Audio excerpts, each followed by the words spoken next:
All right, Steeler fans, time for the mailbag segment on the Wednesday podcast. Second half, let's ride. Every single week we do this. And in case you're wondering, how do I get my question answered? Well, all you have to do, find me on Twitter at jhartman, HARTMAN_PIT. Every Tuesday morning, I put out the tweet. You find it, respond to it. I'll answer it live on the air. So that's how this works. And the Steelers are winning. Lots of questions come in. Let's dive in first with Corey Eckenroth, a contributor at SCN, Steel Curtain Network. He said, lots has to happen, but the Steelers can still get the number one seed, even with a loss this week in Philadelphia. The Chiefs play lots of defensive teams the next 4 weeks: Cleveland, Houston, Pittsburgh, and Denver. Do you think the Steelers pull it off and grab the number one seed? He said, hashtag ride or die crew. I don't. As much as I would love for the Steelers to get a first round bye and to have home field advantage throughout the playoffs, I just don't see them. I can see them winning enough games. I just don't think Kansas City's going to lose enough games. I hope that makes sense. You bring up Cleveland. I think the Kansas City wins that game. Houston, same. Pittsburgh, we'll get there when we get there. And Denver, they probably win that game if it even matters. They might rest their players. Who knows? I hope anything can happen. But if I'm a betting man, I'm not betting on the Steelers being the number one seed in the AFC. Next, go to Believers. He said the Ride or Die Crew poll of the week. The big 3-game stretch is finally here. The Steelers will go. So this is, again, at Philly, at Baltimore, home versus the Chiefs. I said 2-1. I'm not going to tell you which game I think is which. I said 2-1, and I think that's fair. Next, let's go to Believers as a random thought. After giving the new strength and conditioning coach a bunch of flack for the Russell Wilson injury and his unusual approach in camp, it sure seems the team's health and injury situation have been much better this season. Yeah, I saw this in Mark Cabali formerly of The Athletic. He's now of the Pat McAfee show. He said about how the Steelers and their hamstrings and groin injuries, I think the Steelers strength and conditioning staff have done a fantastic job this year. Go back to years past. Remember the season that was just groin injury after groin injury. Another year where it was all hamstrings. This type of stuff can creep up on players. And a lot of times I feel personally that when this happens the most is towards the end of the season, where players are typically, they're not training as hard because their bodies are beat up, they're sore, they're tired. And therefore, sometimes these type of injuries can happen because, well, they're not putting themselves through the rigors of conditioning as much.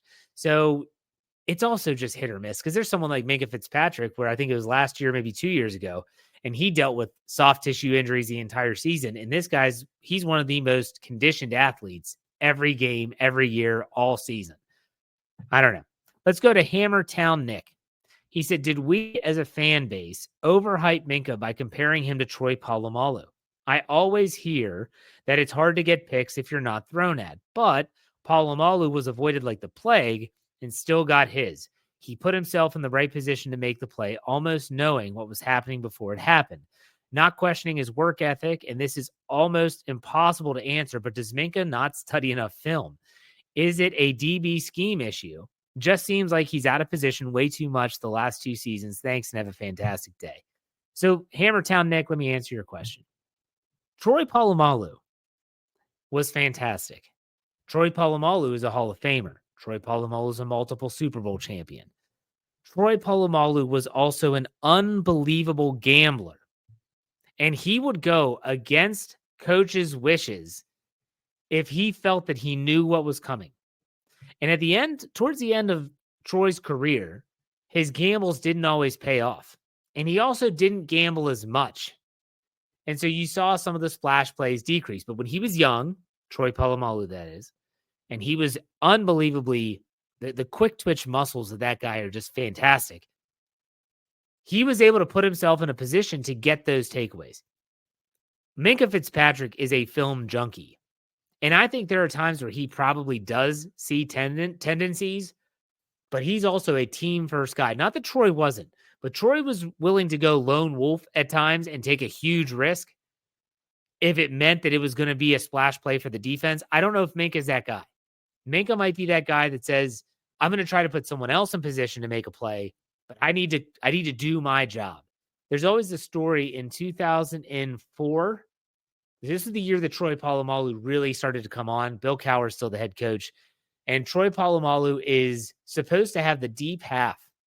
And he's at the line of scrimmage. And Bill Cowher is yelling, Troy, what are you doing? Troy.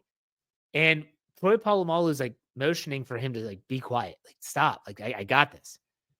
And so right before the ball is snapped, Troy turns and sprints and gets back to his spot in the deep half. And he ends up making a pass deflection or pass defense, and they end up getting off the field. And when he comes off the field, Cowher's like, what are you doing? He said, Coach, I got it. I got it. But he was going against the head coach, the defensive coordinator, Dick LeBeau at the time. He was going against all their wishes and was going, again, like lone wolf. I don't know if Minka is that type of guy. It's a great question. Let's hope he ends the streak soon. Archie Wilson said, hi, Jeff. Hope all is well. Question is, who do you feel should be the number one nickel corner, as Beanie seems to be around the ball more than Cam Sutton? I don't think you have to have one nickel. I think you could have a nickel package for Cam Sutton, a nickel package for Beanie Bishop based on what they're doing, the personnel groupings they're putting out there. Maximize these players. That's what you want to do. Maximize everything about them. So I'm not going to say that it should be one or the other. They should use both of them. That's the brilliance of having both. Thomas said betting odds showed that TJ Watt is the favorite for Defensive Player of the Year, and we all love TJ. But should we start having the conversation about Cam Heyward? I feel he has been more consistent than TJ this season. It's not that you feel that. It's because it's happened. He has been more consistent than TJ Watt. He's been better at his specific position than TJ Watt. I said this, Dale Lawley tweeted out some crazy stat about Cam Heyward. And I quote tweeted it and said this. He's in my opinion, Cam Heyward's the team MVP, and he should be in the discussion for Defensive Player of the Year. Now, it hasn't been since Aaron Donald as a defensive lineman won it. But, I mean, J.J. Watt won it. They're playing similar positions. Aaron Donald's won it. I think that if Cam Heyward continues to get, let's say he gets 3 more sacks this season, I think that'll put him around 11. That's a really great year for a 3-4 defensive end. So I like it. I'm fine with it. And hey, TJ and Cam, whatever. Brandon Diaz asked a bunch of questions. Here we go. First, biggest concern with the team thus far. I would say that my biggest concern with the team right now is the defense's ability to just stymie the opposition. That's asking a lot. I know that. They tend to get that big turnover, the big takeaway at the key moment. I'd love to see them still do that, but also at the same time have a little bit more consistency. Second question, who's the Steelers MVP so far? I think it's Cam Heyward, without a doubt. Number 3, what team is the biggest fraud in the league, and why is it the Chiefs? I hope and pray it is the Chiefs. I hope that they are the fraud. But, man, they're winning football games. And just like Steeler fans said in 2020, you better be lucky than good. But eventually, most of the time, the luck runs out. We've seen that firsthand. The fourth question, are both Mike T and Russ up for end-of-season NFL awards? You know, Russell Wilson, excuse me, he could, I don't know what award he would be up for. He's not going to win like MVP of the league or anything like that. Mike Tomlin could very well win Coach of the Year, though. I don't think anyone's going to deny that. Number 5, what's the one key matchup to look for versus the Eagles? It's the run defense versus their run offense. That's going to be what dictates who wins this game, in my opinion. And lastly, from Brandon, what's the last day to order from the SCN shop to ensure that they get here before Christmas? I want to say it's going to be about 10 days or so. So here we have this. This will be the 12/11, December 11th. You still have time. You still have time to get your orders in. I'll double check on that, though, and let you know. Tyler W. asks, before the 10-day gauntlet, what's your definition of success for the next 4 games and then the postseason? I want to go 12-5, win the AFC North, and a playoff win at home. So for me, the next 4 games, my hope for the rest of the regular season is that the Week 18 game means nothing. It means nothing. The Steelers could rest everyone. The Steelers could say, you know what? Russ isn't even dressing. He might be the emergency quarterback. Justin Fields is backing up Kyle Allen. Why? Because you don't want Justin Fields to get all those snaps. You still want to retain the 4th-round pick. But I want that game against the Bengals to mean nothing, that the Steelers have locked up the division. They've locked up their playoff seed. They are locked in. That game means nothing. That's what I hope for the regular season. For the postseason, host a playoff game and just win one. Win one, and then let's go on a run. That's exactly what I want. But in the last 4 games, I think 2-2 is fair. Matthias, he said, what will it take to go into Philly and win? Who are your players to watch this week? I'll give you a defense. I obviously said it's the run defense versus their run offense. Stopping Saquon Barkley. That is going to be the biggest test for the defense. On offense, I think that the player you have to watch, it's going to have to be someone like Pat Freiermuth. They have a lot of really good young cornerbacks that are playing really good football, but I think their linebackers can be had. So I think this is one of those games where if Pat Freiermuth can go off, that could be your guy. Keep that in the back of your mind. Let's go to Eric. What Christmas movie defines the Steelers season this year? Love the pod, Jeff. Thank you very much, Eric. I appreciate it. What Christmas movie? I love Christmas movies, by the way. Defines the Steelers season this year. Wow. That's tough. That's really difficult. I'm tempted to say a movie like Christmas with the Cranks. Not my favorite Christmas movie, but when you think about Christmas with the Cranks, Tim Allen's character, his daughter is not going to be coming home. And so he and his wife say, we're out of here. We're going to go on a cruise. And everything's fine. And then all of a sudden they're like, no, she's going to come back and she's bringing her boyfriend and they have to scramble. But everything turns out to be great. That's what it kind of reminds me of this season when the Steelers started off with Justin Fields and they go 4-2. And everyone's like, yeah, like we're going on that cruise. It's going to be great. And then all of a sudden, no, we're going to Russell Wilson. And everyone's kind of scrambling. What the hell's going on? Turns out to be okay. I think that's a good that's just what comes to mind. I did not think about this prior to the podcast. Let's go to Caleb Guy. He said, Boz is looking better than ever this year. Is it finally time to invest in a Boz jersey? If you feel like you want to buy a kicker jersey, I don't think there's anyone better than a Chris Boswell jersey. So yeah, go invest if you are into that type of thing. Let's go to Toby. Hey, Jeff, my boss, a Chiefs fan, recently left a sticky note on the terrible towel I have hanging up in my cubicle stating, go Chiefs. I've been contemplating whether or not I should leave the note up and let the curse of the terrible towel fester or take it off. Thoughts? In the words of Myron Cope, the terrible towel is poised to strike. You leave that freaking sticky note there. I'd tape it up there, and then you let that curse take care of itself. You let that towel do its thing. The Chiefs, maybe they lose to the Browns, lose to the Steelers. Oh, the terrible towel is poised to strike indeed. Let's go to James. He says, do you think it's a coincidence George Pickens is injured after his recent antics and being called out by Tomlin, or is this just poor timing? Before him being potentially ruled out against Philly, I was beginning to wonder about his injury, a.k.a. was it punishment masked by an injury? I don't think at this point it is. Because if Mike Tomlin was going to sit him down, it's not going to be for multiple games. What did he do that was that egregious? Did he act a fool? Yes. Did he get ejected? No. No, I'm not buying into this conspiracy theory. I just am not. It's just not something that I think. No.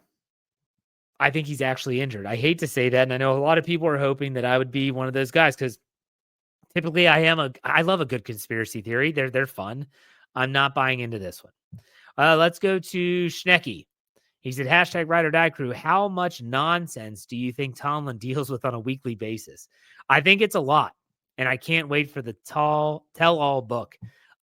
If Mike Tomlin wanted to write a book, and he wanted to write about everything from, he wanted to write, think about in 2007, taking over Bill Cowher's team and grinding that team to a stump, as I think Hines Ward put it. And then you go into, okay, now we're transitioning. And then we're going into like the Killer Bee era. Boy, there could be some stories there. The LeGarrette Blount situation. Like, what was that like? What was it like, the playoff game in Cincinnati where everyone thinks it's going bad. Ben's hurt. They're throwing stuff at him as he's leaving the field. He comes back, orchestrates that win. Joey Porter's out there. Pac-Man Jones. That book would be freaking fantastic. So if Mike Tomlin hasn't thought about authoring or co-authoring a book, he certainly should. All right, let's go to Steeler Fan 69 to finish this up with his dad jokes like he always does. I was told by my family, this is not a joke, this is actually me saying, that I read these too fast, that I need to slow down so that we don't have to listen back all the time. So here we go. He said, hello, Jeff. Why did the snowman look through the carrots at the store? He was picking his nose. There you go. I like that. Winter theme. Next one. What did Eminem nickname his Christmas tree? Trim Shady. Next, why did Santa set up a TikTok? He wanted to have online presence.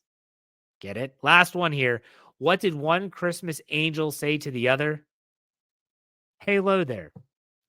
Good dad jokes. Love these. My kids, they laugh at them. They always make fun of me when I say them, but still great stuff. I appreciate everyone for chiming in. It does not go unnoticed. All the success that we have is due to you, the listener, to you, the reader. If you're checking out steelcurtainnetwork.com, don't think for a second that we don't appreciate it. I do want to have a quick programming note. There's not going to be the Steel City Insider today. That's probably going to be Friday. That's Jim and Jeremy had an issue with scheduling, and so they're going to get me that a little bit later. But we will have a podcast for you today at 11 o'clock, so be on the lookout for that. Make sure you check us out on the Steelers preview. Check out tomorrow's Pittsburgh Standard Time with Dave Schofield and Greg Benevent. I will be back on Friday. We have Behind Enemy Lines, very special guest there as well, Behind Enemy Lines, as well as I'm going to be talking with Jeremy Jerome Betts in the All Bets Are Off segment. But that does it for me. I thank you all for your unbelievable, unwavering support. I do appreciate it. In the meantime, you know how we finish these out. Be safe, be kind, and God bless. Have a great rest of your week. We'll see you on Friday. Go Steelers.